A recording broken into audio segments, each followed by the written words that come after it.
Are you guys there? Hey, it's me, George. Don't look. I'm over here. Can you see me? I'm camouflaged. Close your eyes. There I am. Ha ha ha. What's going on, everybody? Good morning, or good afternoon, or good evening. I don't know when you're listening to this, but whenever it is, I hope you're feeling good. You know, so much of the human experience is based on war. We got a war on drugs, a war on poverty, a war in Afghanistan, World War I, World War II, the War of the Roses, Vietnam, Korea. We love war. We just love it. That being said, I thought we'd talk about strategies of war. I thought we'd kind of really try to dig in and understand what war is. I thought we would try to just dig down deep, get to the root of all this war.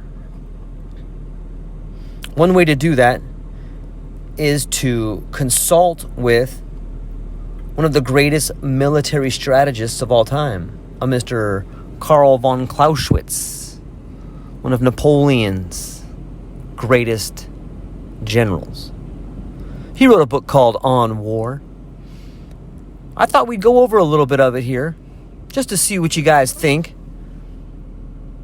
Maybe just to see what I think. Maybe just to read a little, understand a little. That way we can all get along a little bit more. That being said, let's check it out. What is war? Introduction. I propose to consider first the various elements of the subject, next its various parts or sections, and finally the whole in its internal structure. In other words, I shall proceed from the simple to the complex. But in war, more than in any other subject, we must begin by looking at the nature of the whole. For here, more than elsewhere, the part and the whole must always be thought of together. Definition. Let's define what war is. I shall not begin by expounding a pedantic literary definition of war, but go straight to the heart of the matter, to the duel. War is nothing but a duel on a larger scale. Countless duels go to make up war, but a picture of it as a whole can be formed by imagining a pair of wrestlers. Each tries through physical force to compel the other to do his will. His immediate aim is to throw his opponent in order to make him incapable of further resistance. War is thus an act of force to compel our enemy to do our will. Force, to counter opposing force, equips itself with the inventions of art and science. Attached to force are certain self-imposed, imperceptible limitations, hardly worth mentioning, known as international law and custom, but they scarcely weaken it. Force, that is, physical force, for moral force has no existence save as expressed in the state and the law. Is thus the means of war. To impose our will on the enemy is its object. To secure that object, we must render the enemy powerless. And that, in theory, is the true aim of warfare. That aim takes the place of the object, discarding it as something not actually part of war itself. So 1 was the introduction, 2 definition, 3 the maximum use of force. Kind-hearted people might of course think there was some ingenious way to disarm or defeat an enemy without too much bloodshed, and might imagine this is the true goal of the art of war. Pleasant as it sounds, it is a fallacy and must be exposed. War is such a dangerous business that the mistakes which come from kindness are the very worst. The maximum use of force is in no way incompatible with the simultaneous use of the intellect. If one side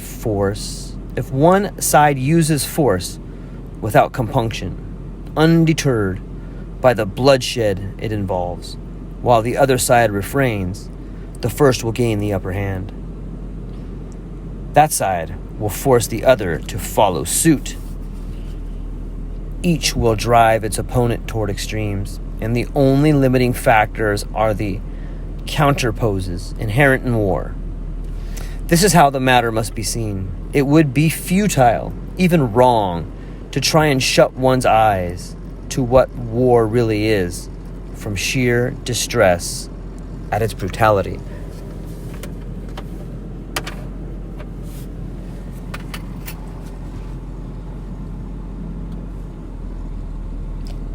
If wars between civilized nations are far less cruel and destructive than wars between savages, the reason lies in the social conditions of the states themselves and in their relationships to one another.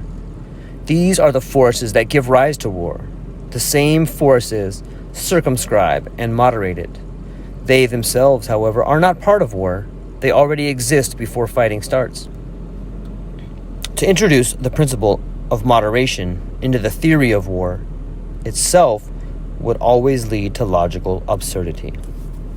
Two different motives make men fight one another: hostile feelings and hostile intentions.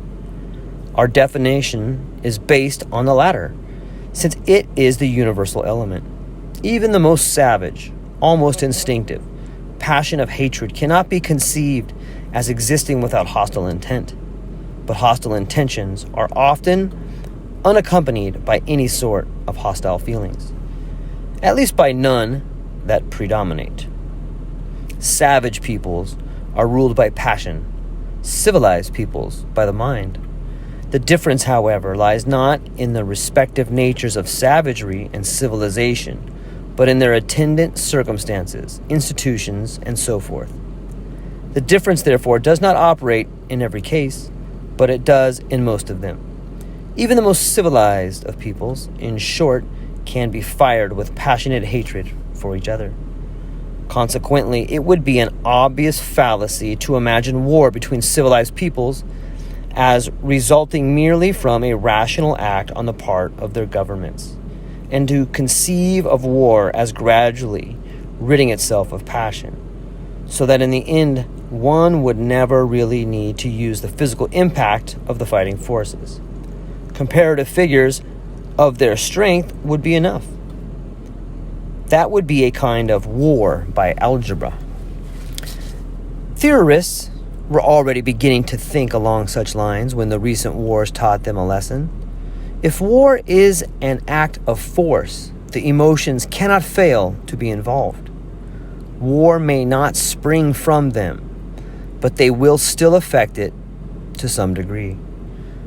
And the extent to which they do so will depend not on the level of civilization, but on how important the conflicting interests are, and on how long their conflict lasts. If then civilized nations do not put their prisoners to death or devastate cities and countries, it is because intelligence plays a larger part in their methods of warfare and has taught them most effective ways of using force than the crude expression of instinct.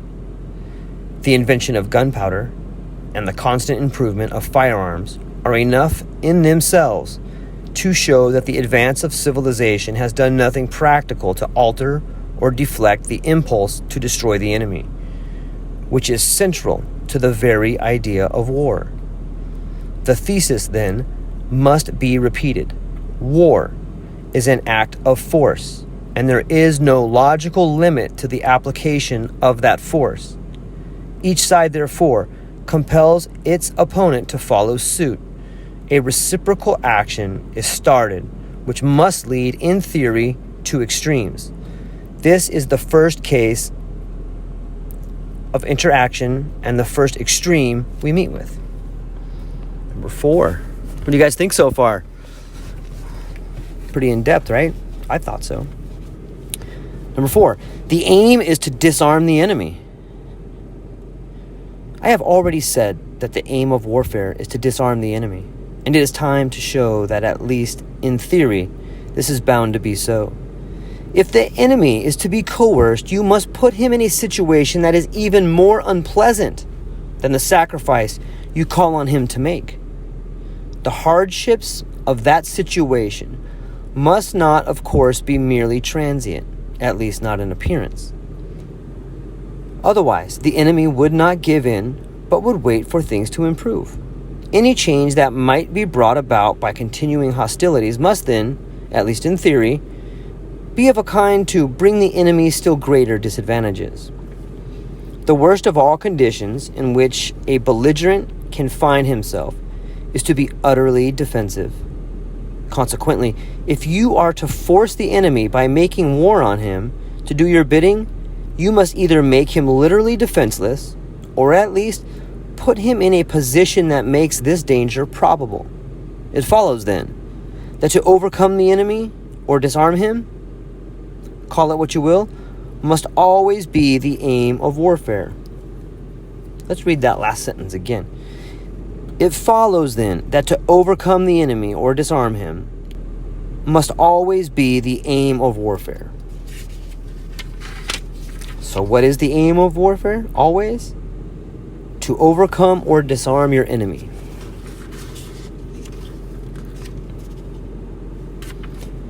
War, however, is not the action of a living force upon a lifeless mass. Total non-resistance would be no war at all, but always the collision of two living forces.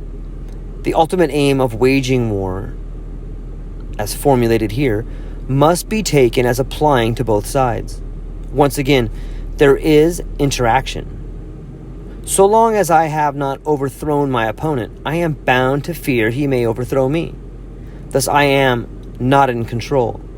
He dictates to me as much as I dictate to him. This is the second case of interaction, and it leads to the second extreme. Number 5, the maximum exertion of strength.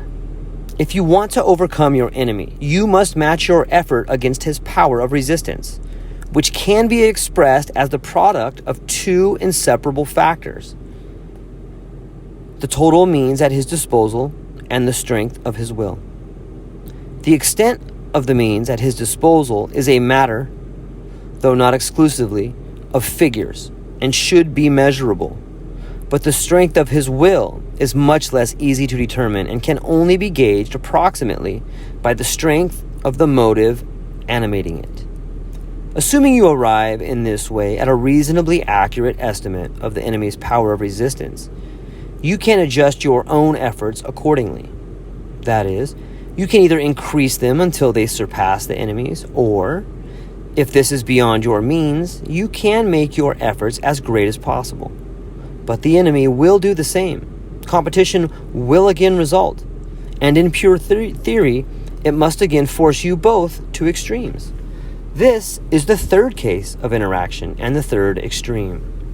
Number 6, modifications in practice.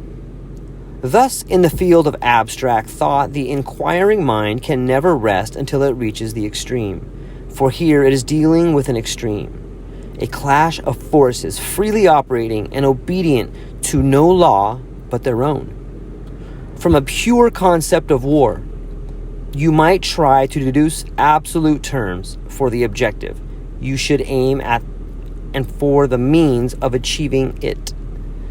But if you did so, the continuous interaction would land you in extremes that represented nothing but a play of the imagination issuing from an almost invisible sequence of logical subtleties.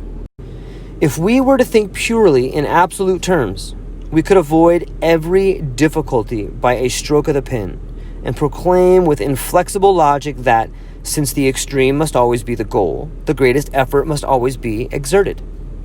Any such pronouncement would be an abstraction and would leave the real world quite unaffected.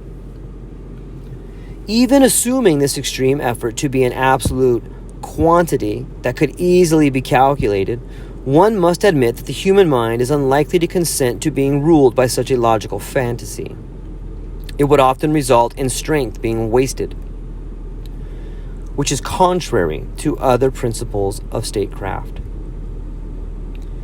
An effort of will, out of all proportion to the object in view, would be needed, but would not in fact be realized, since subtleties of logic do not motivate the human will. But move from the abstract to the real world, and the whole thing looks quite different. In the abstract world, optimism was all-powerful and forced us to assume that both parties to the conflict not only sought perfection, but attained it.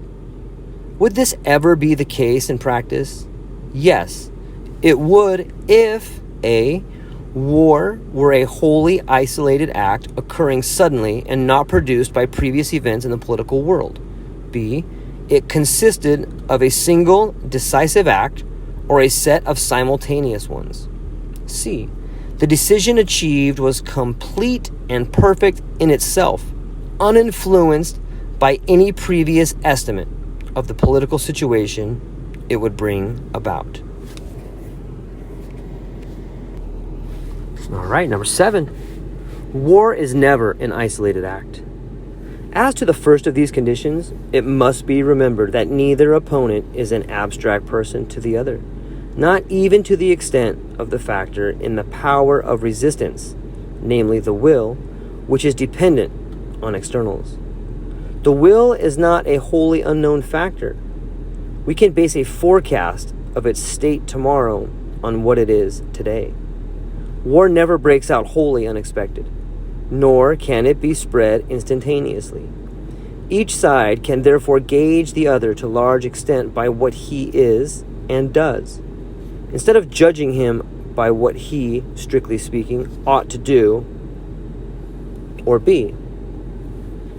Man and his affairs, however, are always something short of perfect, and will never quite achieve the absolute best.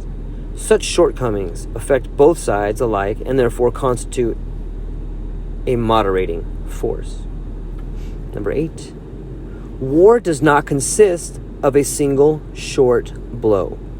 The second condition calls for the following remarks.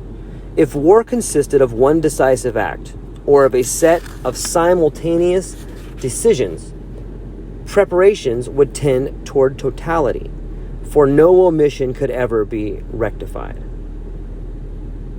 The sole criterion for preparations which the world of reality could provide would be the measures taken by the adversary, so far as they are known. The rest would once more be reduced to abstract calculations.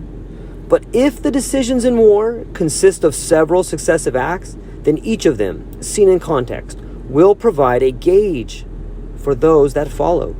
Here again, the abstract world is ousted by the real one, and the trend to the extreme is thereby moderated. But of course, if all the means available were, or could be, simultaneously employed, all wars would automatically be confined to a single decisive act or a set of simultaneous ones. The reason being that any adverse decision must reduce the sum of the means available. And if all had been committed in the first act, there could really be no question of a second. Any subsequent military operation would virtually be part of the first. In other words, merely an extension of it. Yet, as I showed above, as soon as preparations for a war begin, the world of reality takes over from the world of abstract thought. Material calculations take the place of hypothetical extremes, and if for no other reason, the interaction of the two sides tends to fall short of maximum effort. Their full resources will therefore not be mobilized immediately. Besides, the very nature of those resources and of their employment means they cannot all be deployed at the same moment. The resources in question are the fighting forces proper, the country, with its physical features and population, and its allies. The country, its physical features and population, is more than just the source of all armed forces proper. It is in itself an integral element among the factors at work in war. though only that part which is the actual theater of operations or has a notable influence on it.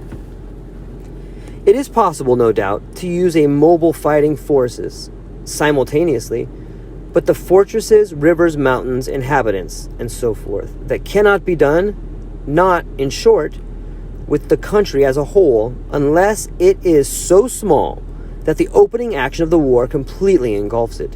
Furthermore, allies do not cooperate at the mere desire of those who are actively engaged in fighting. International relations being what they are, such cooperation is often furnished only at some later stage or increased only when a balance has been disturbed and needs correction. In many cases, the proportion of the means of resistance that cannot immediately be brought to bear is much higher than might at first be thought. Even when great strength has been expended on the first decision and the balance has been badly upset, equilibrium can be restored. The point will be more fully treated in due course. At this stage, it is enough to show that the very nature of war impedes the simultaneous concentration of all forces. To be sure, the fact in itself cannot be grounds for making any but a maximum effort to obtain the first decision. For a defeat is always a disadvantage no one would deliberately risk. And even if the first clash is not the only one, the influence it has on subsequent actions will be on a scale proportionate to its own. But it is contrary to human nature to make an extreme effort, and the tendency therefore is always to plead that a decision may be possible later on. As a result, for the first decision, effort and concentration of forces are not all they might be. Anything omitted out of weakness by one side becomes a real, objective reason for the other to reduce its efforts, and the tendency toward extremes is once again reduced by this interaction. Number 9. In war, the result is never final. Lastly, even the ultimate outcome of a war is not always to be regarded as final. The defeated state often considers the outcome merely a transitory evil, for which a remedy may still be found in political conditions at some later date. It is obvious how this, too, can slacken tensions and reduce the vigor of the effort. Number 10. The probabilities of real life replace the extreme and the absolute required by theory. Warfare thus eludes the strict theoretical requirements that extremes of force be applied. Once the extreme is no longer feared or aimed at, it becomes a matter of judgment what degree of effort should be made. And this can only be based on the phenomena of the real world and the laws of probability. Once the antagonists have ceased to be mere figments of a theory and become actual states and governments, when war is no longer a theoretical affair, but a series of actions, obeying its own peculiar laws, reality supplies the data from which we can deduce the unknown that lies ahead. From the enemy's character, from his institutions, the state of his affairs, and his general situation, each side, using the laws of probability, forms an estimate of its opponent's likely course and acts accordingly. Number 11. The political object now comes to the fore again. A subject which we last considered in section 2 now forces itself on us again, namely the political object of the war. Hitherto it had been rather overshadowed by the law of extremes, the will to overcome the enemy and make him powerless. But as this law begins to lose its force, and as the determination wanes, the political aim will reassert itself. If it is all a calculation of probabilities based on given individuals and conditions, the political object, which was the original motive, must become an essential factor in the equation. The smaller the penalty you demand from your opponent, the less you can expect him to try and deny it to you. The smaller the effort he makes, the less you need make yourself. Moreover, the more modest your own political aim, the less importance you attach to it, the less reluctantly you will abandon it if you must. This is another reason why your efforts will be modified. The political object, the original motive for the war, will thus determine both the military objective to be reached and the amount of effort it requires. The political object cannot, however, in itself provide the standard of measurement. Since we are dealing with realities, not with abstractions, it can do so only in the context of the two states at war. The same political object can elicit differing reactions from different peoples, and even from the same people at different times. We can therefore take the political object as a standard only if we think of the influence it can exert upon the forces it is meant to move. The nature of those forces, therefore, calls for study. Depending on whether their characteristics increase or diminish the drive toward a peculiar action, the outcome will vary.